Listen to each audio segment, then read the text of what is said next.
katakan ku mau selalu bersyukur, selalu bersyukur.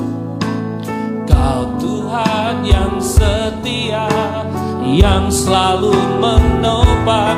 Ku mau selalu bersyukur, selalu bersyukur. Kau Bapakku yang setia. Angkat tangan saudara. Ku mau selalu bersyukur, selalu bersyukur. Kau Tuhan yang setia, yang selalu menopang. Selalu bersyukur, selalu bersyukur. Kau Bapakku yang setia, Kau Bapakku yang setia, Kau Bapakku yang setia.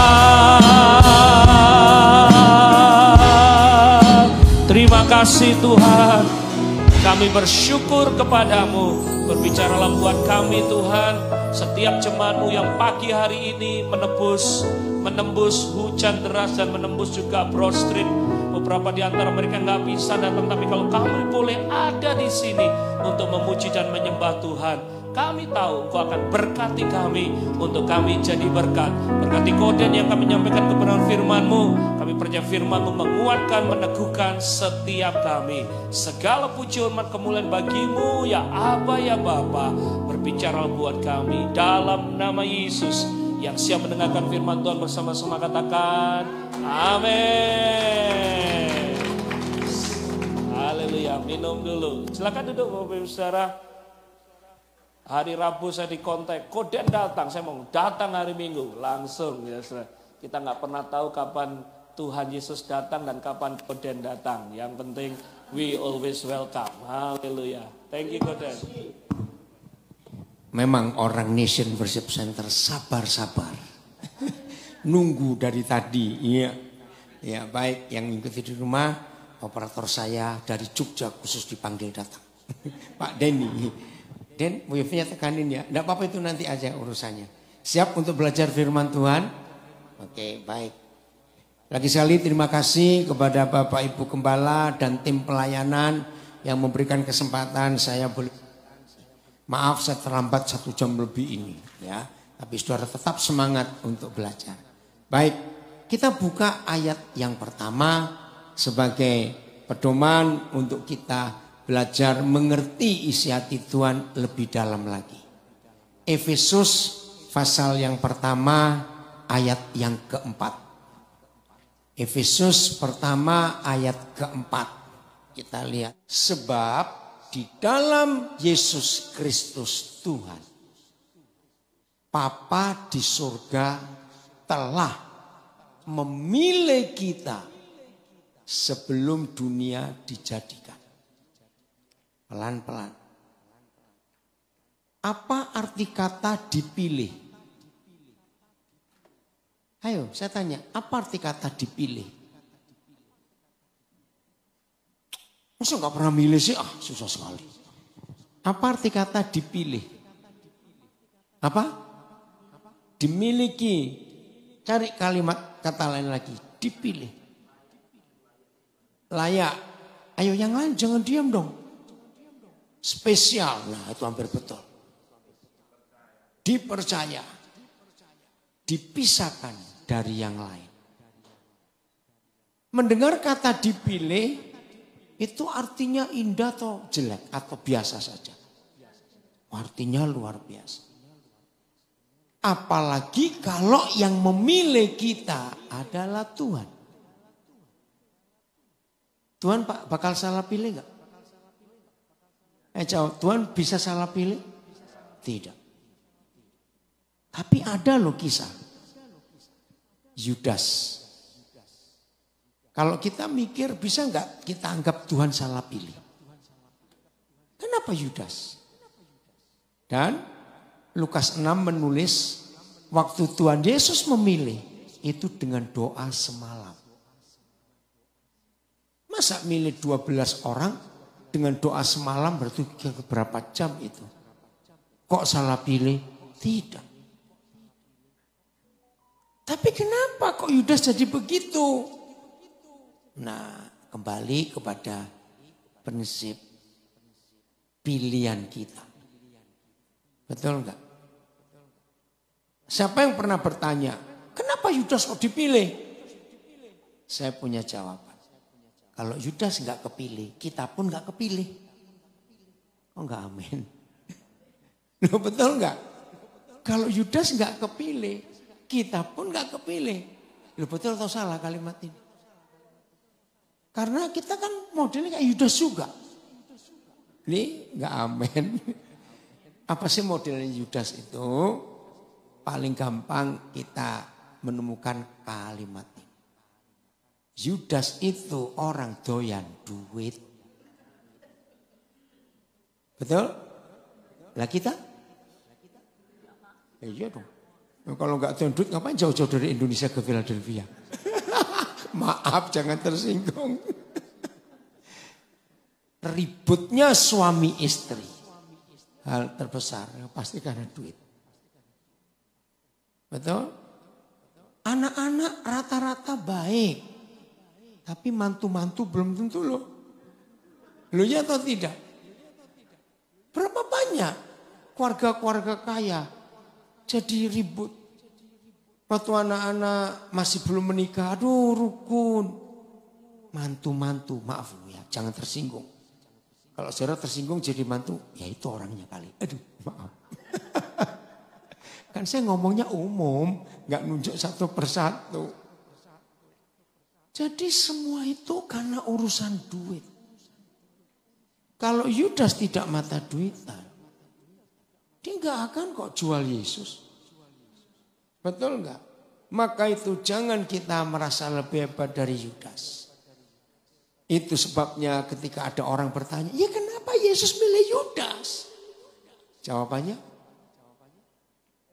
supaya kita juga kepilih. Karena model kita nggak beda jauh dengan Yudas. Iya betul, ini masalahnya. Maka itu setan tidak akan bisa bekerja di hidup murid Yesus. Kalau setan tahu kita nggak doyan duit. Kita butuh duit untuk hidup. Nggak mungkin tidak. Tapi uang bukan segala-galanya. Maka itu bicara apa saja. Jangan disangkut-pautkan dengan uang. Kenapa? Saya buktikan. Pernah tahu ada orang gak punya uang bisa hidup? Loh, saya tanya kok. Pernah tahu ada orang gak punya uang bisa hidup? Sering alami kok lupa. Amin. Betul enggak? Bahkan ada yang lebih hebat lagi loh. Enggak punya uang berani nikah, punya anak lagi.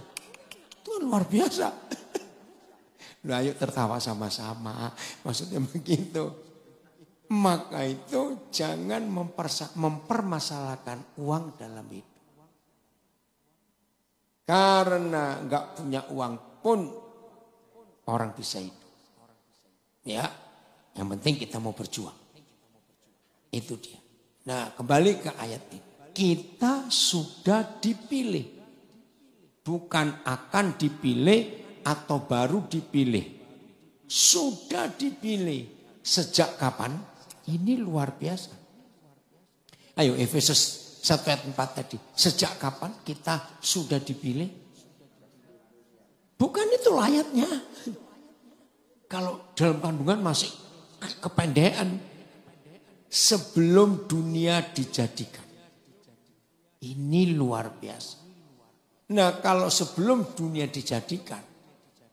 Mak engkong kongco kita, kakek buyut kita, nenek moyang kita sudah ada atau belum? Belum. Karena Adam dan Hawa pun belum ada. Tapi kok bisa dipilih? Wah saya ayat ini mikir lama sekali. Sampai suatu hari saya diingatkan masa kecil kami. Ya. Mami kami, ya, saya 5 bersaudara. Yang nomor 5 meninggal duluan. Berapa bulan lalu yang adik saya nomor 3 meninggal. Nah mami ini hobinya buat kue. Waduh kalau buat donat itu enak sekali. Ke zaman dulu belum ada Dunkin Donat, belum ada. Ya, kami itu nantikan kalau mama itu buat donat. Buat pisang goreng, buat kue macam-macam. Wah hebat sekali.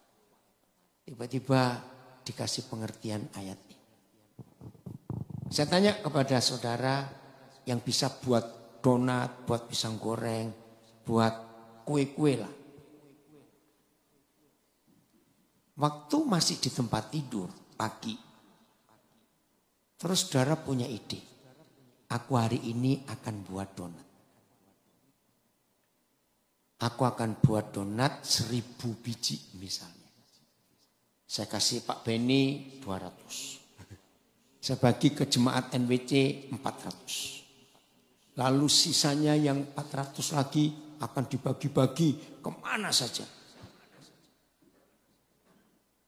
Donatnya sudah ada belum? Nggak jawab. Lah kok bisa bagi-bagi? Loh. Ngerti nggak maksud ayat ini? Donatnya sudah ada belum? Lah kok bisa dibagi-bagi? Apa? Merindu. Oh ide, punya ide. Betul. Jangan lagi donatnya. Bahan-bahan aja belum dibeli, masih di tempat tidur. Lo ngerti nggak ilustrasi ini, saudara?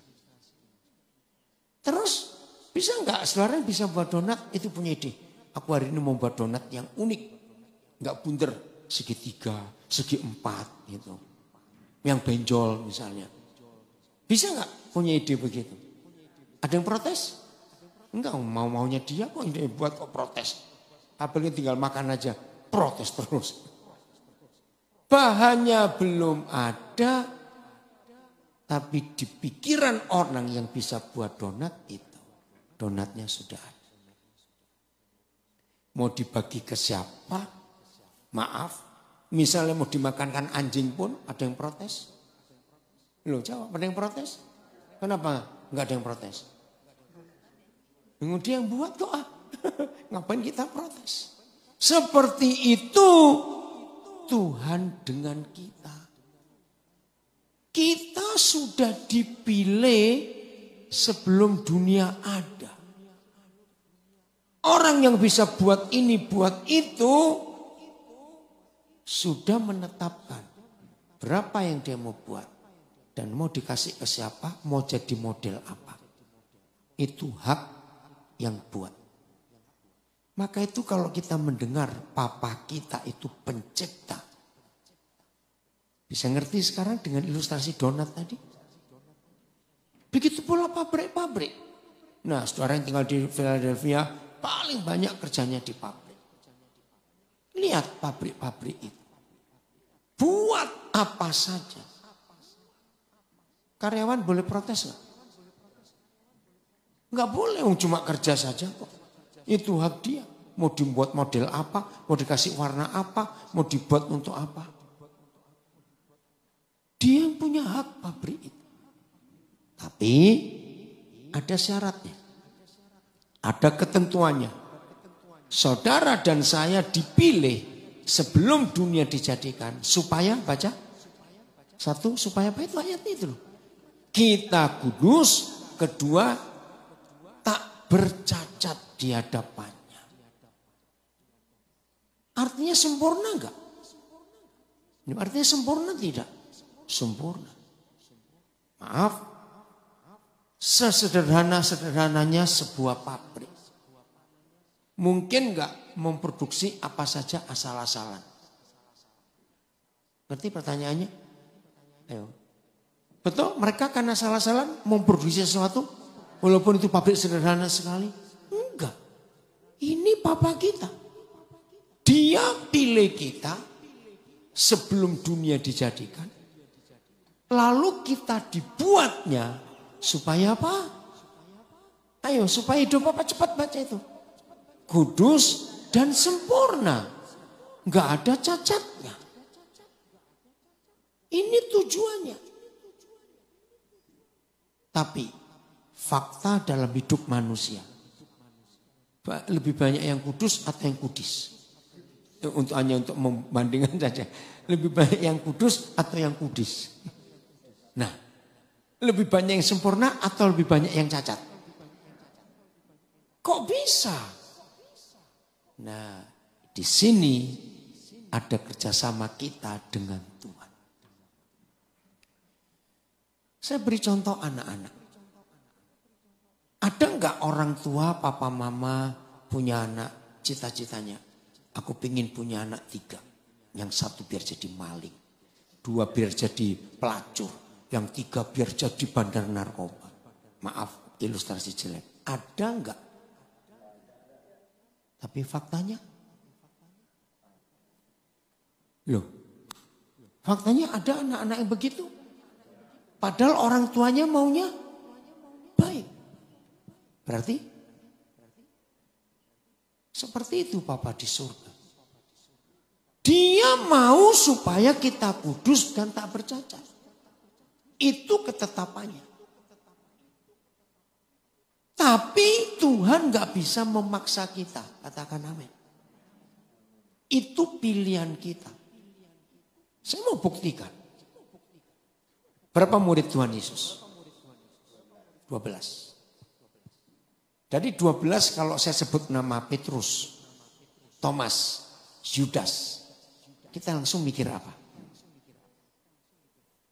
Loh, kenapa bisa bengkok yang 3 ini?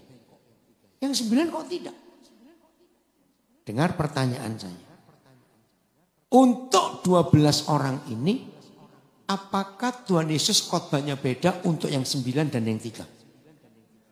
Ayo jawab. Sama. Ngerti gak maksud pertanyaan saya? Bagaimana diajari oleh orang yang sama dan pelajarannya sama? Lah kenapa yang 3 bisa belok ke situ? Loh, ini penting saudara. Maka itu walaupun Tuhan sudah memilih kita sebelum dunia dijadikan. Bahkan Papa ingin kita kudus dan tak bercacat. Ternyata kembali lagi kepada keputusan kita. Papa mama mengharapkan anak-anak baik. Tapi kok ada yang bisa bengkok begitu? Karena anaknya milih. Sampai di sini saya ingin tanya kepada saudara. Manusia atau binatang yang bisa berkata tidak dan melawan Tuhan? Ayo cepat, manusia atau binatang? Manusia. Berarti siapa lebih nurut? Lo jawab dong, siapa lebih nurut Tuhan? Binatang. Binatang itu gak bisa melawan. Mereka itu nurut. Saya beri contoh lagi. Tuhan bilang kepada saya. Tuhan bilang kepada Pak Gembala. Bilang kepada Denny, bilang pada siapa kita. Daniel, kamu ke kanan. Tiba-tiba saya mutusin ke kiri. Bisa tidak? Tuhan maksa. Itu dijewer kuping saya. Daniel kanan, kanan, goblok, kanan. Gitu. Begitu Tuhan. Ini loh yang luar biasa. Maka itu kalau ada di antara kita pernah dengar sahabat, saudara, teman, keluarga kita yang sempat marah kepada Tuhan. Tuhan kenapa gak adil? Tuhan kenapa begitu kepada saya? Karena Tuhan baik pada orang itu. Hari ini kita ketemu jawabannya. Siapa yang gak benar seharusnya? Tuhan atau kita? Tapi kurang ajarnya kita. Kita yang salah, kita nyalakan Tuhan lagi. Kenapa Tuhan begitu? Kenapa Tuhan begini? Maka itu Tuhan hanya bisa maha kuasa kepada binatang. Pada manusia tidak. Karena kenapa Tuhan gak bisa maha kuasa kepada kita? menyatakan seluruh kekuasaannya. Karena kita bisa melawan dia. Dan ketika kita melawan dia, Tuhan paksa kita? Tidak. Jadi walaupun kita tahu firman ini dahsyat, kita sudah dipilih sejak dunia belum jadi. Dan pilihannya jelas supaya kita kudus dan gak ada cacatnya. Tapi kenapa hidup jadi begini? Jawabannya, karena kita mengambil keputusan yang salah. Maka itu kalau ada banyak kejadian dalam hidup kita yang gak baik, ayo kita diam sebentar. Periksa hati kita. Kenapa? Yesaya 48 ayat 18. Yesaya 48 ayat 18. Nanti saudara bisa cari juga dalam bahasa Inggrisnya bagaimana. Sekiranya. Nah, kalau ada kata sekiranya itu memaksa atau terserah kita. Ayo jawab. Sekiranya itu Tuhan memaksa atau terserah kita. Ini dia. Sekiranya siapa? Bukan engkau, aku. Betul? Sekiranya aku memperhatikan perintah-perintahnya, maka damai sejahteraku akan seperti sungai yang gak pernah kering. Dan kebahagiaanku akan terus berlimpah. Seperti gelombang-gelombang laut yang tidak pernah berhenti. Ini hebatnya Tuhan. Dia memberi kita damai sejahtera. Dia memberi kita kebahagiaan. Tapi ada nggak orang hidup nggak bahagia, hidup nggak damai? Nah, ternyata ini rahasia. Damai kita nggak akan kering, kebahagiaan kita akan terus berlimpah. Ada syaratnya. Sekiranya kita memperhatikan perintah-perintahnya. Jadi lagi sekali terserah siapa? Terserah kita. Jangan pernah berkata begini. Aku ini rajin doa pagi loh Tuhan. Aku ini rajin doa malam. Aku ini rajin doa puasa. Aduh, aku ini rajin ikut kelompok baca Alkitab. Aku ini rajin memberi persembahan. Aku ini rajin beribadah. Kenapa? Kok hidup itu gak ada damai? Kenapa kok gak ada kebahagiaan? Rasanya susah terus hidup ini. Hari ini kita tahu penyebabnya. Berarti kita sedang tidak memperhatikan perintah-perintahnya.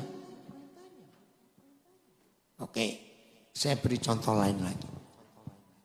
Saya nggak tahu kalau di Amerika sering nggak ada tawaran-tawaran bonus, hadiah, ya dalam banyak perusahaan, banyak apa saja. Pernah tahu nggak? Selalu di kalimat terakhir, kalau bahasa Indonesia, syarat dan ketentuan berlaku. Kalau bahasa Inggris pakai apa istilah? Ayo, kalau di Amerika nggak bisa bahasa Inggris gimana ya? Ada apa tulisan apa? Oh ya, term and condition. Nah, kalau saudara dapat flyernya, bonus itu. Dan ada berapa term and conditionnya saudara tidak penuhi. Dan saudara datang ke tokonya, ngotot minta. Ini loh buktinya, aku terima flyermu ini. Dapat gak? Kenapa? Karena tidak melengkapi persyaratannya. Nah seperti itu Bapa kita di surga. Ada syarat dan ketentuannya, ada term and conditionnya. Itu yang kita harus perhatikan. Gak bisa seenaknya begitu saja. Jadi walaupun saudara dan saya sudah dipilih sejak dunia dijadikan. Dan kita percaya Tuhan gak pernah salah pilih. Tapi kalau sampai hidup kita kacau balau, kita harus periksa diri. Apa yang kurang dari aku? Masih ingat peristiwa Taman Eden? Ketika Adam dan Hawa jatuh dalam dosa. Lalu Tuhan tegur Adam. Dia nyalakan siapa? Hawa. Hawa ditegur kenapa? Hawa nyalakan ular. Ularnya bingung nyalakan siapa? Nah ternyata sikap itu masih ada di hidup manusia sampai hari ini. Hari ini dan seterusnya stop. Kalau saudara mengalami sesuatu, jangan cari kambing hitam. Itu gara-gara dia itu gara-gara kamu itu gara-gara yang orang itu. Enggak. Semuanya gara-gara siapa? Kita sendiri. Hidup yang tidak benar. Yang tidak memenuhi persyaratan dan ketentuannya. Saudara, firman ini kita harus pegang dalam hidup kita. Maka itu jangan pernah menyuap Tuhan. Maaf kalimat gak baik. Menyuap Tuhan. Nyogok Tuhan. Dengan aktivitas rohani kita. Aku sudah begini Tuhan. Aku sudah begitu. Aku sudah begono. Aku sudah begitu. Enggak. Tuhan akan lihat hati kita sendiri. Bagaimana kita mentaati hukum-hukum Tuhan. Ada atau tidak. Jadi berhenti menyalahkan siapa saja mulai hari ini. Kita lihat ayat yang berikut. Supaya hidup kita makin berkenan kepada Tuhan.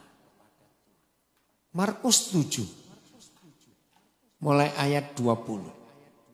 Markus 7 mulai ayat 20. Jadi yang hobinya cari salah orang lain, hari ini kita berubah. Katanya lagi, apa yang keluar dari seseorang, itulah yang menajiskannya. Terus, sebab dari hati orang timbul segala pikiran jahat, percabulan, pencurian, pembunuhan, dan banyak lagi nanti saudara baca sendiri.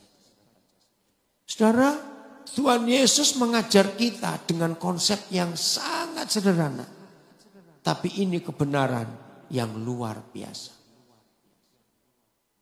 Mengapa? Coba kembali ayat 20 lagi ya. Yang mengotori hidup kita, yang menajiskan kita, itu bukan yang dari luar. Tapi dari dalam. Maka itu jangan suka menyalahkan orang lain. Kalau terjadi apa-apa yang gak baik di hidup kita, ternyata semuanya gara-gara kita sendiri. Nah, lihat ayat 21-nya. Ya. Dari hati orang timbul apa? Pikiran jahat. Timbul apa lagi? Percabulan. Timbul apa lagi? Pencurian. Timbul apa lagi? Pembunuhan. Ada banyak. Ya cukup satu ayat ini aja. Kalau enggak kita jadi kelempokan. Orang Jawa bilang. Banyak sekali daftar dosa. Nah saya beri contoh pencurian. Orang yang di dalam hatinya tidak ada sifat mencuri. Ya. Begitu jalan lalu melihat ada uang $50 4 lembar. Gede enggak itu? Gede 200. Kalau orang itu di hatinya dari dalamnya enggak ada sifat mencuri. Dia akan cari security. Atau cari titip ini pasti ada yang punya. Kasihan ini yang punya. Pasti pikirannya positif. Aduh kalau ini uang untuk beli obat. Aduh uang untuk makan anak-anaknya. Kan kasihan sekali. Betul enggak? Karena memang enggak ada pencurian. Tapi kalau orang Kristen punya hati mencuri. langsung berkata, puji Tuhan berkat ini. Orang Surabaya bilang, ndasmu kono. Berkat. Duwe wong kok. Uangnya orang kamu bilang berkat. Maaf ya jangan tersinggung. Loh betul tidak? Nah orang yang di hatinya ada sifat mencuri ini. Begitu dia jalan, lihat uang selembar $1 saja. Sudah tolak-tolak dulu, ada yang lihat gak? Ada yang lihat gak? Loh kok pada tertawa, kenapa?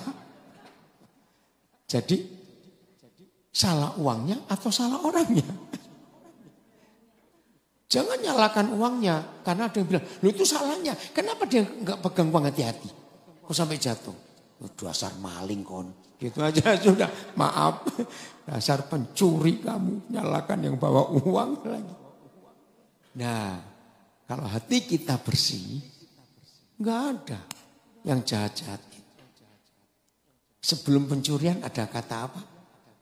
Sebelum percabulan. Nah, ayo kita belajar. Masih ingat Daud jatuh dalam dosa? Karena dia ngelihat Batseba mandi. Betul begitu? Tidak. Loh, kalau di hati Daud nggak ada percabulan. Maaf ya, saya ini ngomong jangan bicara marah. Orang nggak punya hati yang hati nggak ada percabulan. Mau lihat orang mandi telanjang 100 orang pun nggak akan terpengaruh kok. Mikir aja, oh sapi sedang mandi. Selesai. Loh, maaf ini. Loh ya atau tidak? Karena orang yang punya roh percabulan, nggak usah lihat orang telanjang, lihat tembok aja bisa kedip-kedip matanya. Lo ngerti nggak contoh ini? Saya mengaji contoh. Lo betul atau tidak? Ya sudah, jadi jangan salahkan Batseba yang mandi. Memang jamnya orang mandi kok. Kok yang mandi disalahkan? Yang lihat itu yang kurang ajar. Setuju saya ngomong ini? Inilah firman Tuhan. Kenapa sih kamu tuh emosi begitu? Ya gara-gara dia ngomongnya kayak begitu. Betul atau salah kalimat seperti ini? Setelah kita tahu firman ini. Yang salah siapa? Yang emosi. Bukan menyebabkan emosi. Ini loh firman Tuhan yang luar biasa. Buat hidup kita. Suami istri yang rajin bertengkar. Aduh kok gak enak betul. Lo ada gak suami istri rajin bertengkar? Banyak. Selalu saling nyalakan. Coba kamu tuh gak cerewet. Aku juga begini. Lo kok tertawa kenapa? Kok yang cerewet disalahkan? Dianya yang salah. Karena gampang terpengaruh dengan cerewet. Ngerti sekarang firman ini saudara? Jadi kita ini sudah dipilih memang. Sejak dunia belum jadi. Dengan tujuan supaya kudus dan gak ada cacatnya. Tapi kenapa hidup jadi begini? Kembali jawabannya karena diri sendiri. Yang hatinya ini gak beres. Ya, saya punya ilustrasi. Saya lupa berapa tahun yang lalu Roh Kudus memberi saya ilustrasi ini. Nah, saya ingin tanya kepada saudara. 3 kata ini. Disakiti, menyakiti, tersakiti. Mana yang salah, mana yang benar. Disakiti, menyakiti, tersakiti. Milih. Tersakiti, ayo yang lain. Menyakiti, entek lah telu-telu mau pilih bisa. Ya udahlah, berarti semuanya salah. Loh kok bisa? Ini ilustrasi yang saya dapat dari Roh Kudus. Ternyata kalau di hati kita nggak ada luka,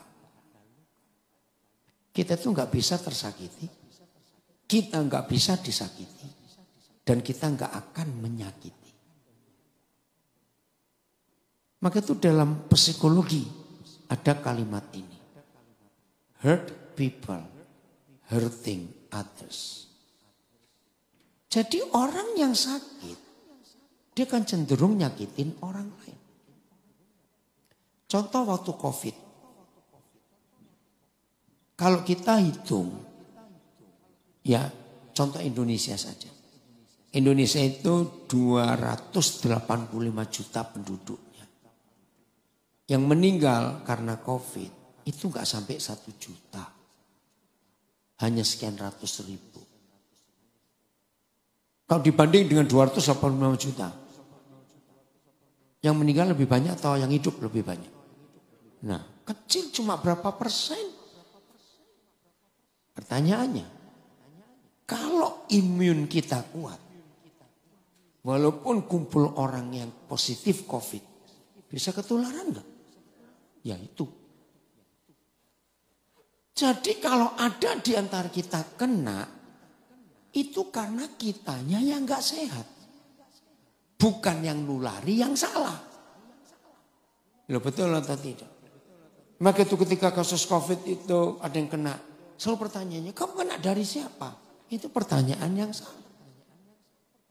Bahkan setelah masuk tahun 2023 ini, dunia ini nggak ada seorang pun yang nggak pernah positif. Sudah kena semua. Tapi karena ada yang kebal. Ngerti nggak ilustrasi ini? Nah seperti itu. Tidak akan kita tersakiti, nggak akan kita bisa disakiti, dan gak akan kita bisa menyakiti kalau kita ini sehat. Hidup kita kudus dan tak bercacat di hadapan Tuhan. Lalu ini ilustrasi dari Roh Kudus. Siapa pernah punya pengalaman di salah satu jari tangan kita ini ada luka kecil sekali. Kita nggak rasa. Rasanya muncul ketika saudara diajak orang makan soto lalu meres jeruk. Baru tahu enggak? Padahal kalau enggak meres jeruk enggak tahu kok ada luka. Nah orang yang bodoh, oon, bloon, dobel sudah. Itu maki-maki pada jeruknya. Jeruk kurang ajar. Kenapa kamu membuat aku sakit? Tapi orang yang pintar, terima kasih jeruk, engkau memberitahu aku kalau ada luka. Jujur, kita pintar atau goblok? Loh, ayo jawab, maaf. Loh, ngerti ilustrasi ini? Kalau jari kita 10 ini nggak ada luka, meres jeruk 1 kilo, ada rasa sakit nggak? Nggak, nganggur kon. Jeruk 1 kilo jubres tangan. Yang cuma pegel gitu aja. Loh iya atau tidak? Orang yang gak ada luka di hatinya. Mau kumpul orang cerewet. Mau kumpul orang sensi. Mau kumpul orang dwablek. Mau kumpul orang aneh-aneh. Dia gak terpengaruh. Karena dianya sehat. Loh ngerti gak sih ajak ngomong kok? Nah tapi faktanya kita gak ngerti. Lo ngaku ya atau tidak? Jadi seharusnya kalau saudara bisa merasa tersinggung karena perkataan, karena kelakuan, perbuatan seorang. Harusnya kita berterima kasih pada orang itu. Apa terima kasihnya? Lo ayo, terima kasihnya kenapa? Nah, ngasih tahu. Maka itu kalau ada orang suka nyinggung, baik-baikin ajak makan. Oh enggak amin. Terima kasih ya kamu beritahu aku. Lo kok diam semua? Lo iya atau tidak? Nah ini contoh lain lagi ya. Saya pernah ngomongin di sini. Siapa pernah ngalami suatu hari saudara enggak tahu. Tunggu seseorang ya di pinggir jalan. Enggak datang orangnya. Tahu-tahu ada orang lewat di depan saudara. Anjing lu. Marah enggak? Nah saya tanya, marah enggak? Salah, bukan anjing kok marah. Nah ketahuan. Loh saudara anjing atau bukan? Ya sudah. Loh betul enggak? Kalau orang ngomong gitu tanya, anjingnya yang mana? Loh kamu tadi ngomong ke siapa? Loh ya atau tidak? Ayo buktikan, anjing asli diomongin gitu gimana reaksinya?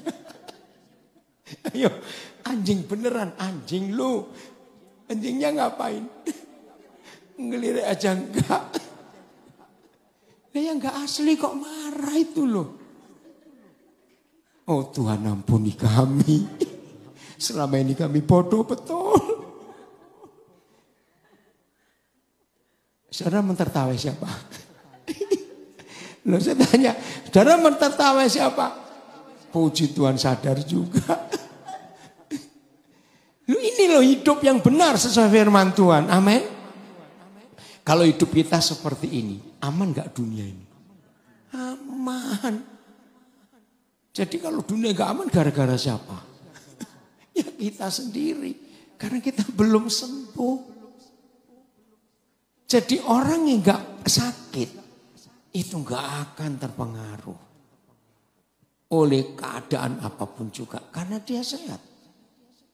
Maka itu kalau ada di antara kita bisa positif COVID, jangan salahkan yang nulari. Karena kitanya nggak sehat. Setuju ya?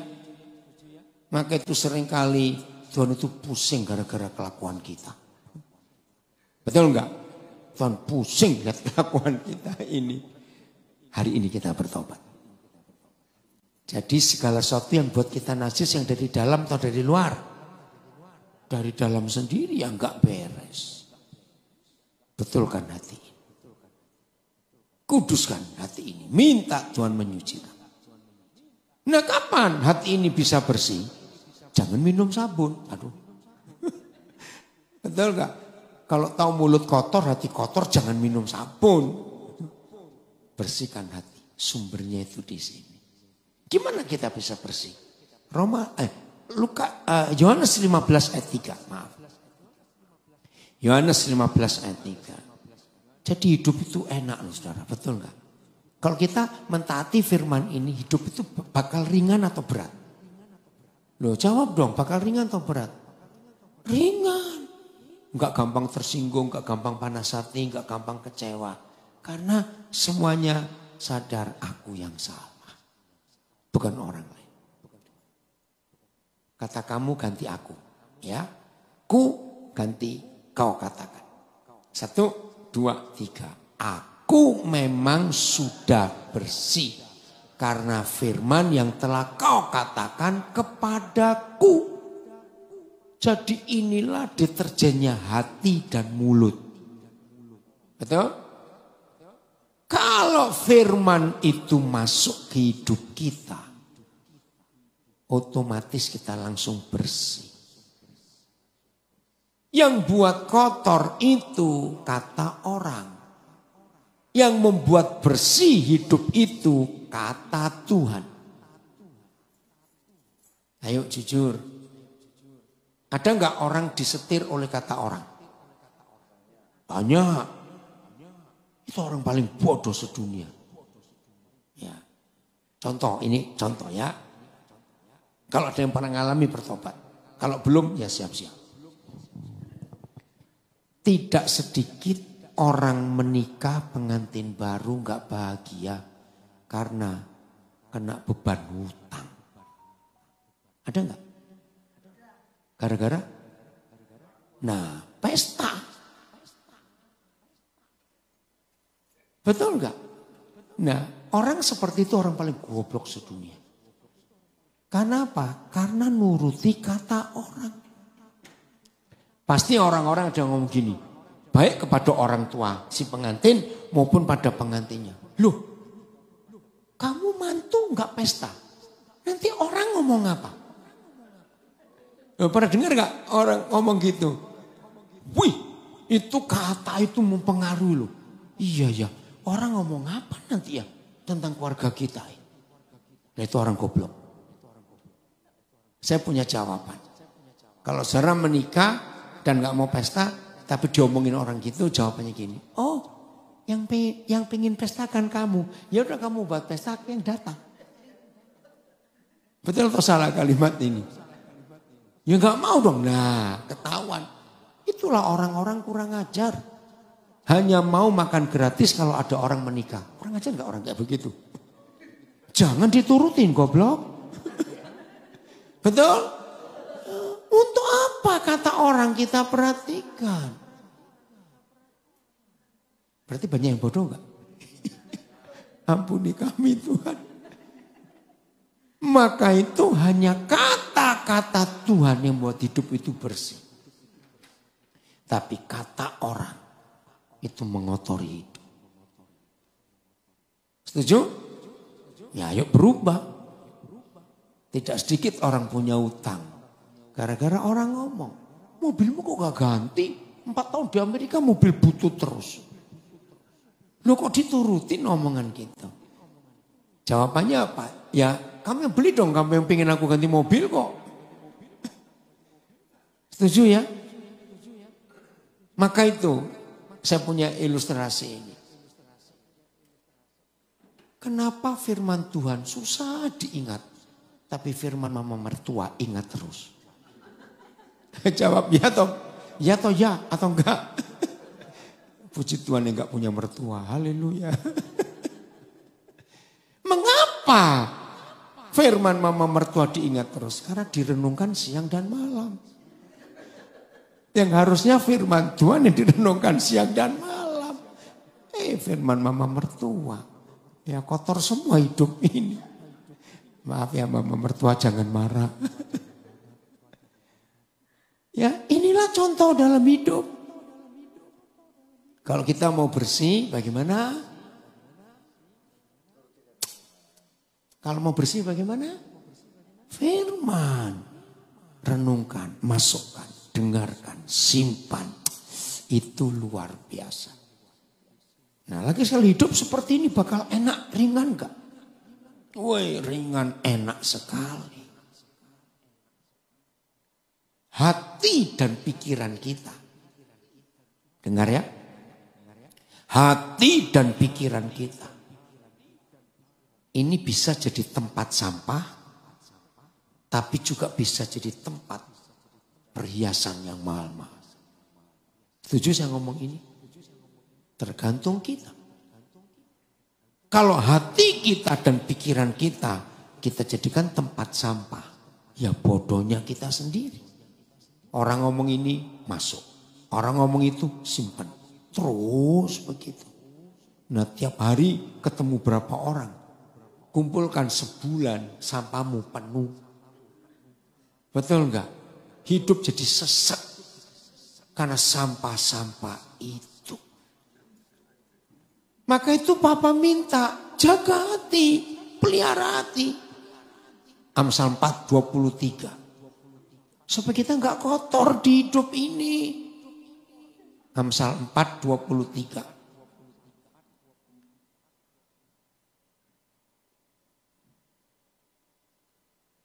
Belum? Ya, tunggu ya. Jagalah apa kita? Hati kita. Dengan segala kewaspadaan. Jadi serius jaga hati. Ada enggak orang baru jerawat keluar satu di pipi. Wih, kayak tsunami hidup. Ada ya? Yang cuma jerawat aja kok. Sampai kayak apa begitu.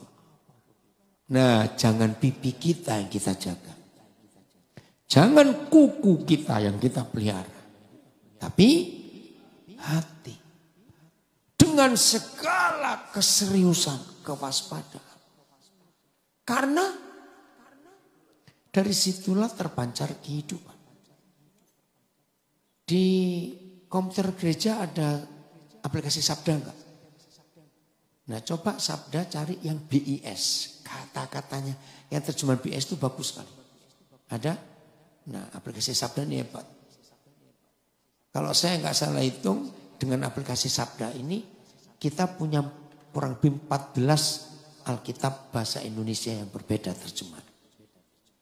Begitu miliki di komputer ya, di smartphone masih belum lengkap. Ya betul itu. Sabda yang BIS.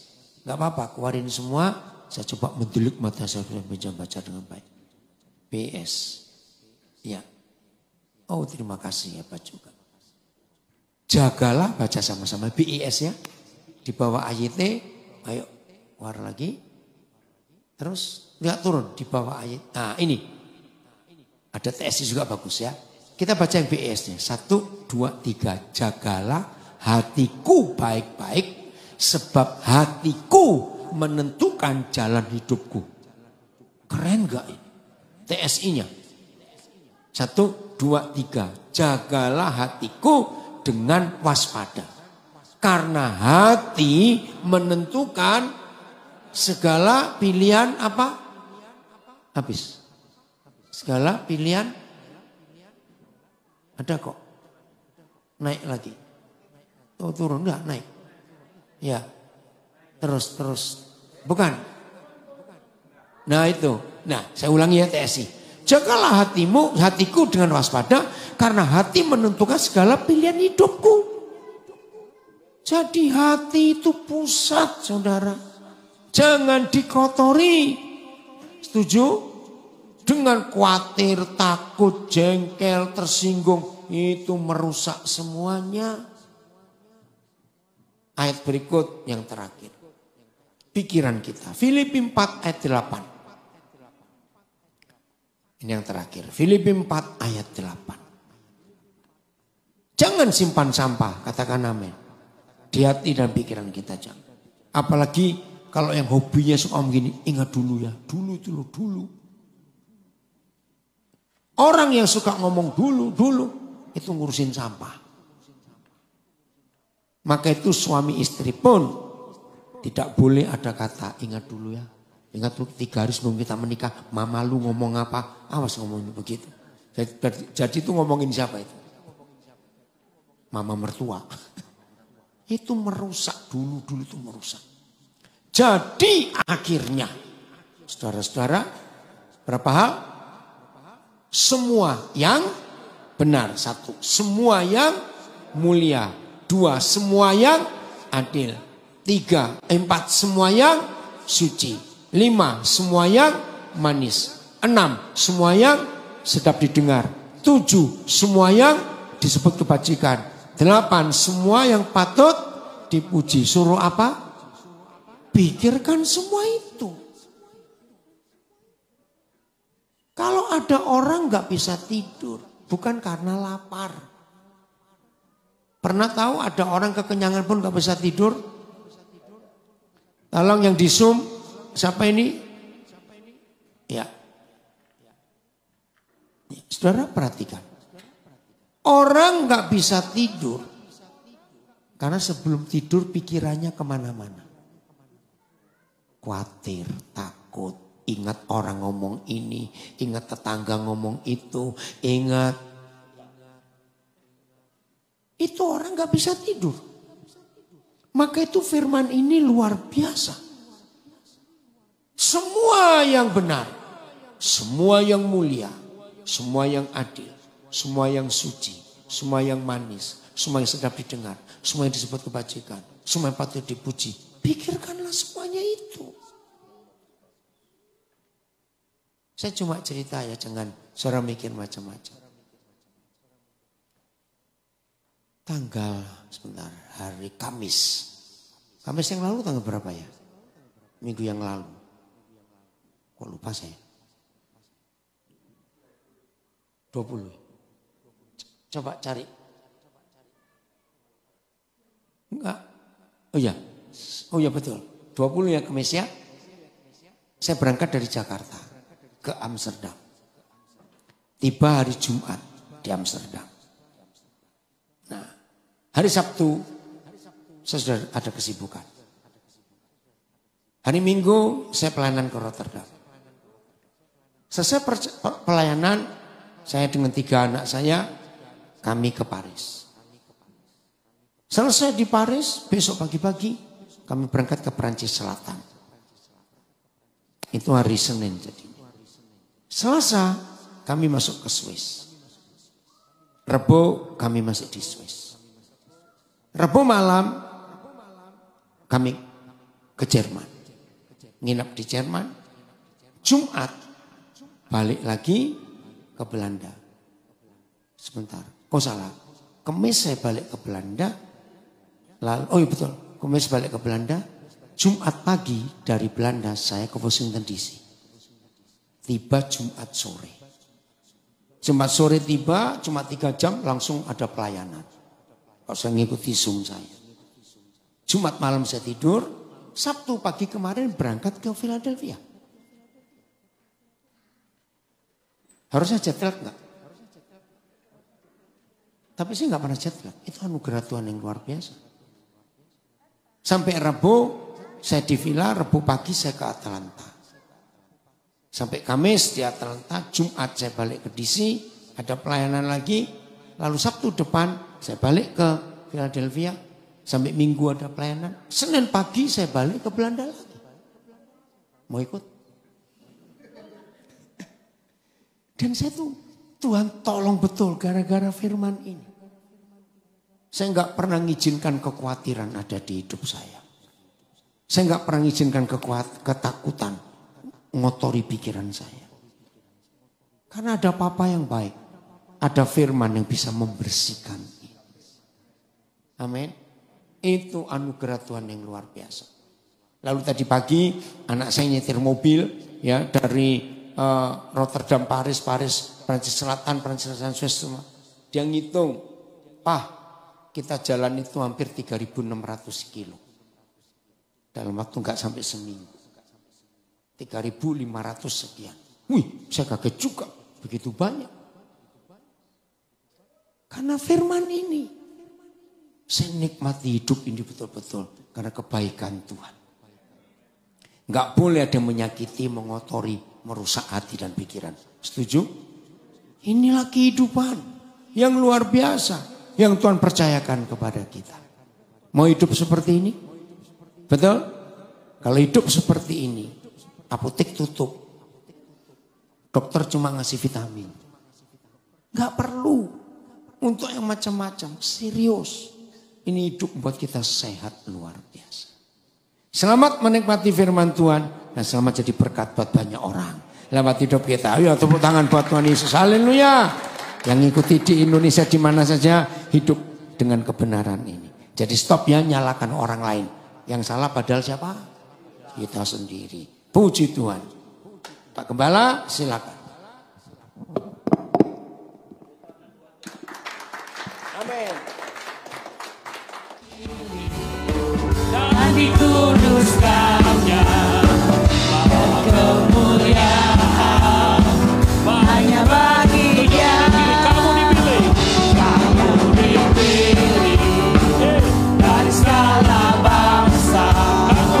Kamu dipilih jadi umat-Nya. Kamu dipilih dari kuduskannya.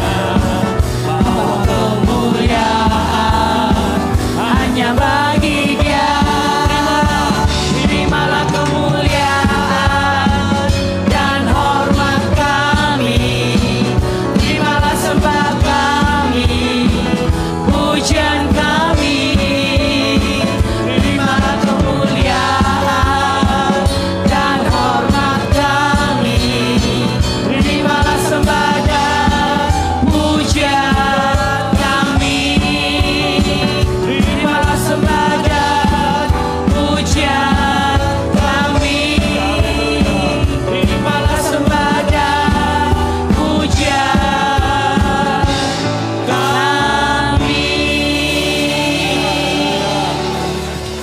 Jangan pulang dulu, setelah ibadah kita ada fellowship. Kita percaya di luar masih hujan. Haleluya, fellowship dulu. Setelah itu ingat yang perlu sembako, saudara boleh ambil sembako. Kami bersyukur buat hari ini Tuhan, kami sangat diberkati oleh kebenaran firman-Mu untuk kami terus berjaga-jaga, waspada, menjaga hati kami berkenan sebab Tuhan Kau sudah pilih kami sebelum dunia ini dijadikan. Terima kasih ya Aba ya Bapa. Kami bersyukur berkati nanti ibadah sore. Kami percaya Tuhan juga menjamah melawat umat-Mu dengan dahsyat. Terima kasih. Minggu ini minggu diberkati. Minggu ini minggu kemenangan, minggu sukacita. Kamu gak perlu takut dan khawatir sebab Bapa mengasihi kami. Bapa setia akan hidup kami. Terima kasih Bapa, kami bersyukur buat ibadah kami hari ini. Saudara, mari kita angkat tangan kita. Mari kemudian akan doa berkat buat kita semua diberkati. Saudara jangan pernah takut sama sekali dalam hidup. Amin. Yesus itu Immanuel buat kita semuanya. Amin. Dia nggak pernah tinggalkan kita. Amin. Terima kasih Bapak untuk keluarga besar Nation Worship Center yang ada di Philadelphia. Gereja ini kau pakai jadi berkat yang luar biasa. Amin. Bapak Gembala, sekeluarga dan tim pelayanan makin kompak. Amin. Dan jemaat semua diberkati. Yang tidak hadir karena satu dua hal alasan mereka, Tuhan juga hadir untuk mereka. Yang mengikuti via live streaming di state yang lain, di negara yang lain, Tuhan juga hadir. Roh Kudus, ini kami minggu yang baru, di bulan yang baru, bulan kelima kami akan masuk mulai besok. Yesus sudah mendahului kami ada di situ. Pulanglah saudara dan jadilah berkat karena kita sudah diberkati. Pulanglah jadi jawaban doa buat orang lain. Pulanglah menjadi membuat mujizat buat orang lain. Kasih sayang Bapa yang melimpah untuk kita, anugerah pengampunan utuh dan sempurna dari Tuhan Yesus diberikan kepada kita gratis, bagikan gratis juga. Hiduplah bersekutu, berjalan bersama Roh Kudus, maka kita gak akan tersesat. Berkat ini jadi milik kita dari hari ini sampai selama-lamanya dalam nama Tuhan Yesus. Amin.